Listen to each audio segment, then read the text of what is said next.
نہیں سنتا ہی نہیں مانگنے والا تیرا، میں تو مالک ہی کہوں گا کہ وہ مالک کے حبیب،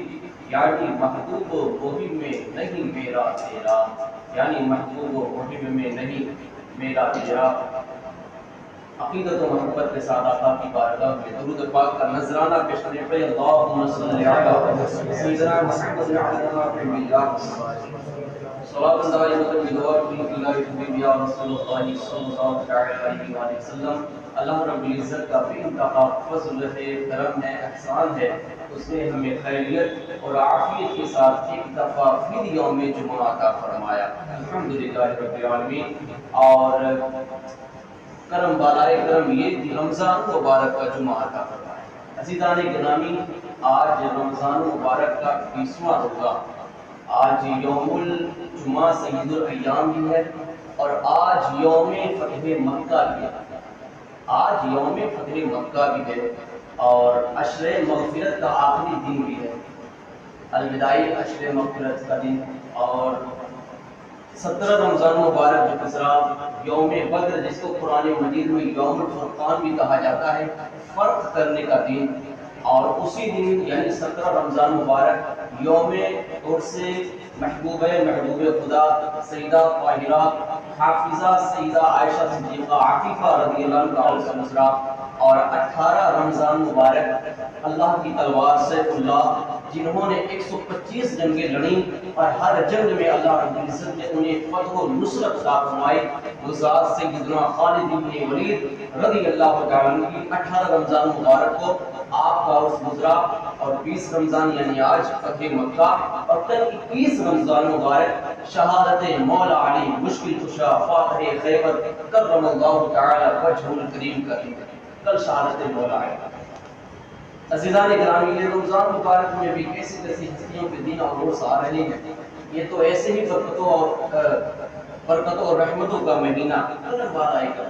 اللہ رب العزت ہمیں بھی ان محبوبین بندوں کے صدقے رمضان مبارک میں مدینہ پاک میں موت نصیب فرمائے۔ عزیزان گرامی، آج جو ہم تھوڑی سی بات کریں گے وہ غزوہ بدر کے حوالے سے، تھوڑی سی جو ہمارے لیے زیادہ کارآمد بات ہے وہ ہم اخذ کریں گے، چونکہ آج کا جو ماحول ہے، آج کے جو حالات ہیں، ضرورت ہے کہ فضائے بدر قائم کی جائے، ضرورت ہے ہمیں ضرورت ہے کہ ہم تاریخ بدر کو پڑھیں، ہمیں ضرورت ہے کہ ہم مارکیٹ بدر کو پڑھیں۔ کیا وجہ یہ کہ آج اکثر لوگ احساس کمتری کا شکار ہو رہے ہیں، اکثر لوگ خوفزدہ ہو رہے، ڈر رہے کہ ہماری تعداد المختصر ہے، اور وہ تعداد میں بہت زیادہ وسیع کشادہ ہے، ان کے پاس اوزار ہے، ہتھیار ہے، سب کچھ ہے، حکومت ان کے پاس، افواج ان کے پاس، قوت ان کے پاس، سب کچھ ان کے پاس، ہم یہ سے کمزور کمتر اور تعداد میں بھی کم، کیا کر سکیں گے؟ بس ہم نے آنکھ بند کر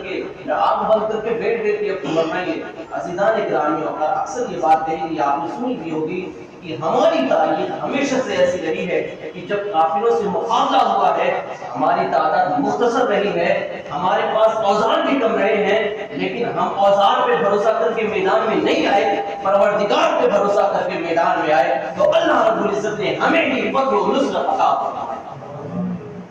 ہمارا اعتماد، ہمارا اعتقاد، ہمارا ایمان، ہمارا بھروسہ، ہمارا توکل، ہمارا اعتماد اوزار پہ نہیں، ہمارے پروردگار پر ہے، اور ہمارا ایمان ہے تمام قوتوں والوں سے زیادہ، تمام قدرتوں والوں سے زیادہ، اگر کوئی قدرت والا ہے تو وہ ہمارا پروردگار عالم ہے، سب سے زیادہ قدرت والا، سب سے بڑا اگر کوئی ہے تو وہ ہمارا رب عز و جل ہے، جس کی ہم عبادت کرنے کے لیے جمع ہوئے۔ جب سب سے زیادہ قدرت والا رب ہمارے پاس ہے، جب سب سے زیادہ طاقت والا رب ہمارے پاس ہے، جب اس رب کی ہم عبادت کر رہے ہیں، عزیزان گرامی، کیا وہ ہمیں ایسے ہی چھوڑ دے گا؟ نہیں، ایسے ہرگز نہیں چھوڑے گا۔ دیکھیں فضائے بدر، آج بھی اگر فضائے بدر ہم قائم کریں، فضائے بدر کیا ہے، بدر کا ماحول کیا ہے، اگر آج بھی ہم اللہ و رسول کے مطیع و فرما بردار بن گئے، اگر آج ہم اللہ و رسول کے فرما بردار بندے اور امتی بن گئے، اگر آج ہم سنت رسول پہ عمل کرنے والے بن گئے، اگر آج ہم اللہ رب العزت کی عبادت کرنے والے بن گئے، اگر آج ہم پڑوسیوں کے حقوق ادا کرنے والے بن گئے، اگر آج ہم شریعت مصطفی پہ عمل کرنے والے بن گئے، اگر آج ہم حقوق اللہ پہ عمل کرنے والے بن گئے، اگر آج ہم